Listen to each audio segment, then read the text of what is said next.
தயவுக்குரல் அதிகாரம் கடவுள். இயற்றி அருளியவர் நம் தயாநிதி சுவாமி சரவணானந்தா. 3.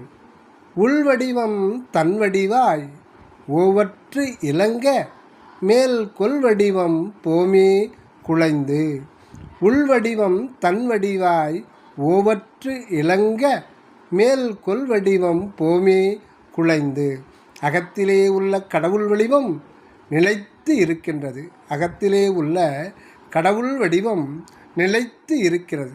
ஆனால் அப்படி நிலைத்த ஒன்றன் மேலே சீவதேகம் ஒவ்வொன்றாக வந்து வளர்ந்து சிதைந்து அழிந்து போய்கொண்டே உள்ளது. இதனால் கடவுள் ஒன்றே நித்தியம் எனவும் ஜீவர்கள் அநித்தியம் எனவும் விளங்கும். 4. எல்லாம் செய் வல்லது எதுவோ அதுவே நம் எல்லார்க்குமாம் கடவுளே. எல்லாம் செய் வல்லது எதுவோ அதுவே நம் எல்லார்க்கும் ஆம் கடவுளே. எல்லார் உளத்தும் இருக்கின்ற கடவுள் ஒன்றே ஒன்றுதான். அதுவே யாவருக்கும் துணையாவது, எல்லாம் செய்ய வல்லது, மேலான இன்ப நிலைக்கு ஏற்ற தயை புரிந்து கொண்டே உள்ளது. ஆகையால் எல்லோரும் மெய் என்பறிவால் மெய்ப்பொருளாம் ஒரே கடவுளை போற்றிக் கொள்ளுவோமாக. தயவு.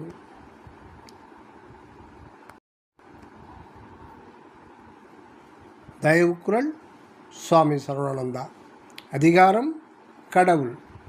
5. எவ்வுருவும் பற்றாத ஈசன் அகத்திருந்து ஒவ்வுருவம் ஈவான் உவந்து. எவ்வுருவும் பற்றாத ஈசன் அகத்திருந்து ஒவ்வுருவம் ஈவான் உவந்து. பொருள்: தீண்டப்படாத அகவெளியில் வளர் தீண்டப்படாத கடவுள் ஆன்மாக்களுக்கு எந்தவித தேகங்களும் ஜீவனும் போகப் பொருள்களும் வேண்டுமோ அவற்றை காலத்தே வழங்குகின்றான். ஆன்ம பரிவாகத்திற்கு பொருந்தும் உருவை அளிக்கின்ற பதி முடிவில் ஒவ்வுருவத்தை உவந்து அளிக்கின்றான். ஒவ்வுருவம் என்றால் ஓங்காரமாகிய பிரணவ தேகத்தை அளிக்கின்றான். ஒவ்வுருவம் அதாவது அபக்குவ காலத்திலே பொருத்தமான அல்லது தகுதியான வடிவம். அதுவே பக்குவ காலத்தில் ஓங்கார சுக சாயுச்சிய வடிவமாய் விளங்குகின்றது. தயவு.